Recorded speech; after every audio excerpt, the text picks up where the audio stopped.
Welcome to Wonderland, we've got it all. Potions and pastries that make you grow tall. Coucou tout le monde, c'est Ellie, je vous retrouve aujourd'hui sur la chaîne pour vous présenter ma pile à lire du Pumpkin Autumn Challenge.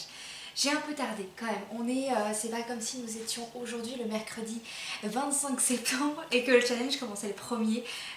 J'ai tardé, j'en ai déjà lu au moins 2 sur cette pile à lire. Mais j'avais pas encore tout parce que j'attendais quelques services de presse aussi et j'étais pas sûre à 100% que ces services de presse rentraient dans le challenge. Mais on verra bien, j'ai un tout petit peu triché aussi, comme les autres années.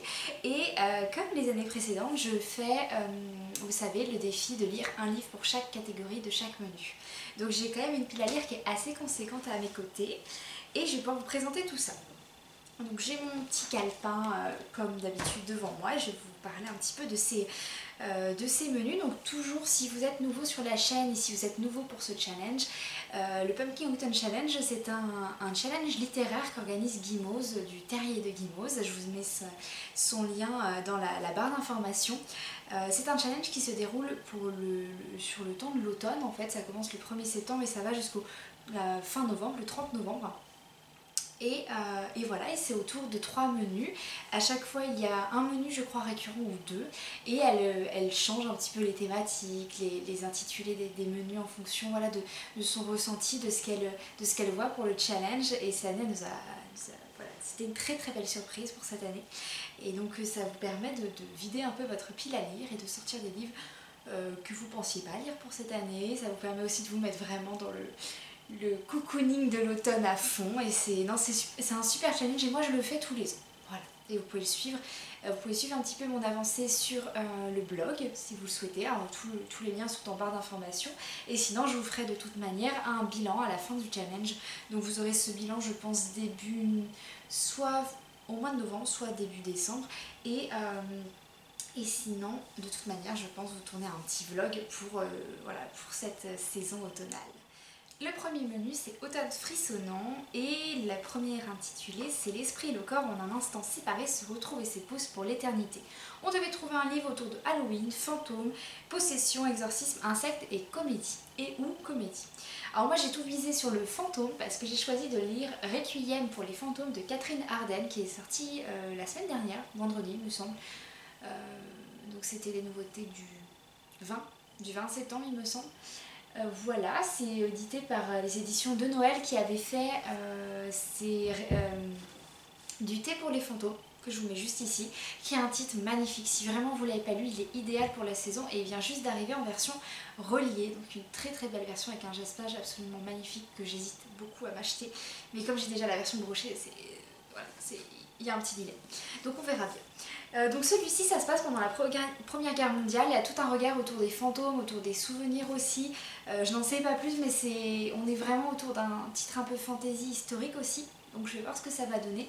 Mais voilà, pour le mot fantôme, j'ai décidé de lire celui-ci et j'ai vraiment hâte parce qu'il a des très bons retours, en tout cas sur les chaînes anglophones et il a l'air vraiment bien pour la saison. Donc je vais voir ce qu'il me réserve. Ensuite nous avions la catégorie fenêtre cassée, porte ouverte. Donc là c'était un livre sur l'horreur, huis clos, piège, peur, suspense, thriller, créature. Alors là le livre que j'ai choisi je l'ai déjà lu. Du coup je l'ai lu pendant ma semaine de vacances. Il s'agit du Chuchoteur de Donato Carisi qui est un classique qui est dans ma palle depuis très longtemps. Vraiment depuis, lui doit être dans ma palle depuis 2018 au moins. Voilà. Et je l'ai enfin lu et j'ai adoré. Je pense lire les sortes de suites qui existent du chuchoteur. En tout cas j'ai vu qu'il y avait La fille du chuchoteur, il y avait des titres comme ça de Donato Carisi. Donc je pense que je vais les lire, peut-être, mais c'est même sûr, pas tout de suite, mais je pense peut-être les mettre dans ma palle. Voilà, je vous en dis pas plus, sachez en tout cas que j'ai juste adoré ma lecture, mais je vous en parlerai un peu plus dans mon bilan. Mais vous pouvez peut-être déjà, vous allez pouvoir sans doute le retrouver sur le blog avant le bilan. Donc vous pourrez voir mon article et un avis sur ce titre-là. Ensuite nous avions la catégorie crâne qui parle, donc c'est gardien, cimetière, squelette, zombie, médiéval, sorcière et alchimie. Alors là j'ai tout misé sur le côté un peu médiéval parce que je vais lire un roman de Ronces et d'Épines de Lucie Barat. Je ne me rappelle plus très bien les éditions, je crois que c'est les éditions du Typhon qui l'ont publié, c'est possible que je me trompe, je vous mettrai le petit commentaire ici si je me trompe. Et je ne me rappelle plus du tout de quoi ça parle, mais je sais juste que c'est un roman vraiment qui se passe au Moyen-Âge. Il y a un côté très légende, très alchimie, très sorcière, donc voilà, c'est une ambiance qui me plaît bien pour cette saison et je vais le découvrir. C'est une nouveauté de la rentrée littéraire, ainsi que Requiem pour les fantômes, qui est en est une vu qu'elle vient de sortir. Ensuite, nous avions la catégorie des pancakes pour 11. Donc là, on était autour de la SF, dimension parallèle, espionnage extraterrestre et super pouvoir. Alors, il y a beaucoup de choses que j'aurais pu prendre pour ce titre, mais il y a un livre que j'aimerais bien faire sortir de ma palle depuis longtemps. C'est un pavé et en plus sur le groupe de lecture, ça fait partie des lettres de l'alphabet qu'on doit lire pour ce mois-ci. Il s'agit de la dernière saison de Selim de Pascal Cuviguet, qui est donc ça se passe entre la SF et la fantasy. Il y a un côté un peu prophétie autour de Dune. Du coup, je me suis dit, ça passe pour cette catégorie. Et ça permet de le sortir de ma palle. Je sais pas si je vais aimer, on verra bien, parce que ça sera ma première découverte de la plume de Pascal Cuviguet qui avait fait Le Royaume de Pierre d'Angle. Mais du coup, voilà, je vais pouvoir le découvrir. Et lui, il est sorti l'année dernière. Il est sorti l'année dernière. Donc on va pouvoir voir ça pendant le challenge. Ensuite, on passe au menu automne, douceur de vivre. Et là, le premier, c'est Take Care of Cinnamon Homes. Et les petites thématiques, c'était automne, tendresse, foyer, famille, singularité, cosy et gourmandise. Je ne pouvais pas le louper celui-ci. Je vais prendre Mémoire de la forêt, le tome 4, pour valider cette catégorie. Donc voici la couverture. C'est un titre qui n'est pas encore sorti, il va sortir pendant le mois d'octobre ou début novembre. Et j'ai vraiment hâte. Donc normalement c'est un tome qui devrait clôturer la série donc Mémoire de la forêt de Michael Brun-Arnaud, édité par l'École des loisirs. Et je sais d'avance que ça va être un livre tendre et cosy, que ça va revenir sur pas mal de petites choses, notamment pour Archibald, donc j'ai vraiment hâte de le lire et on verra bien ce que ça va donner. Ensuite, la catégorie La délicieuse malaventure de Sadima. Donc là on est autour des contes, réécriture, adolescence, féminisme, déconstruction et genre.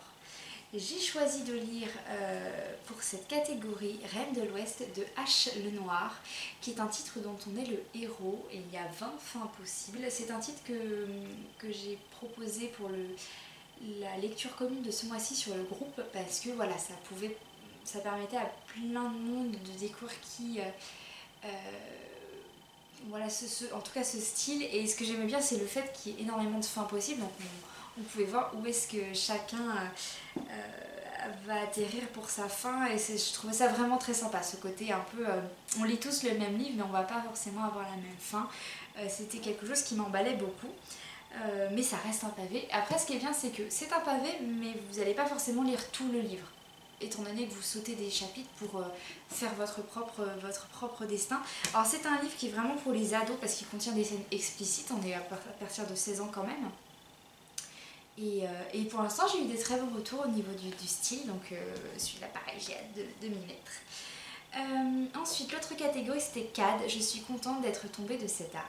Donc là on est autour de l'amitié, l'aventure, BD, anxiété, santé mentale ou lumière. J'ai tout pris sauf BD, parce que j'ai choisi Bienvenue à la librairie Hunam de Huang Borum aux éditions Piquier. C'est un livre qui m'a fait de l'œil pour sa sortie justement pour la rentrée littéraire. Édition donc Piquier et littérature coréenne autour de la librairie. Je suis rendue à la moitié du livre et pour le moment c'est vraiment un pur bonheur de lecture parce que je retrouve tout ce que j'aime étant donné que c'est autour des livres, mais on a tous les détails aussi du métier de libraire, même si c'est en Corée, mais on a vraiment ce côté de construction d'une librairie, mais aussi qu'est-ce que c'est d'être libraire et commerçant. Et du coup c'est hyper intéressant, il y a aussi cette passion pour les livres, ce plaisir, ce bonheur que peuvent apporter justement les livres ou la lecture. Et c'est vraiment un livre chouchou qui fait trop du bien. Et je suis contente quand même d'être tombée dessus et il est parfait pour cette saison. La dernière catégorie de ce menu, il s'agit de Je crois bien n'avoir songé qu'à vous seul. On est autour de orgueil, préjugés, amour, célibat, classique, sarcasme, verve, satire. j'ai un tout petit peu triché. C'est là où j'ai un peu, voilà, j'ai pas forcément été dans l'amour, enfin, c'est un livre aussi qui est particulier, qui est sorti pour la rentrée littéraire et je voulais le caser pour le Pumpkin Autumn Challenge parce que je trouve qu'il correspond parfaitement à la saison. Il s'agit de Peau de sang de André Willemly. Donc déjà la couverture fait très automnale, fait beaucoup notamment Sœur Brontë je trouve, ou les Hauts de Hurlevent, il y a vraiment une ambiance déjà rien qu'avec la couverture. Et en fait là c'est une jeune fille qui est isolée dans la forêt, elle a un côté très proche de la nature, très s'occuper de la maison, mais vraiment avec tout ce qu'on a autour de nous. C'est une ambiance que j'aimais beaucoup, et donc déjà je pense qu'on peut... Célibat ça marche, classique ça marche, il y a un côté très classique. Après orgueil, amour, préjugé, je ne sais pas si ça a fonctionné mais normalement ce livre peut aller dans cette catégorie. Et c'est sorti aussi pour la rentrée littéraire cet été.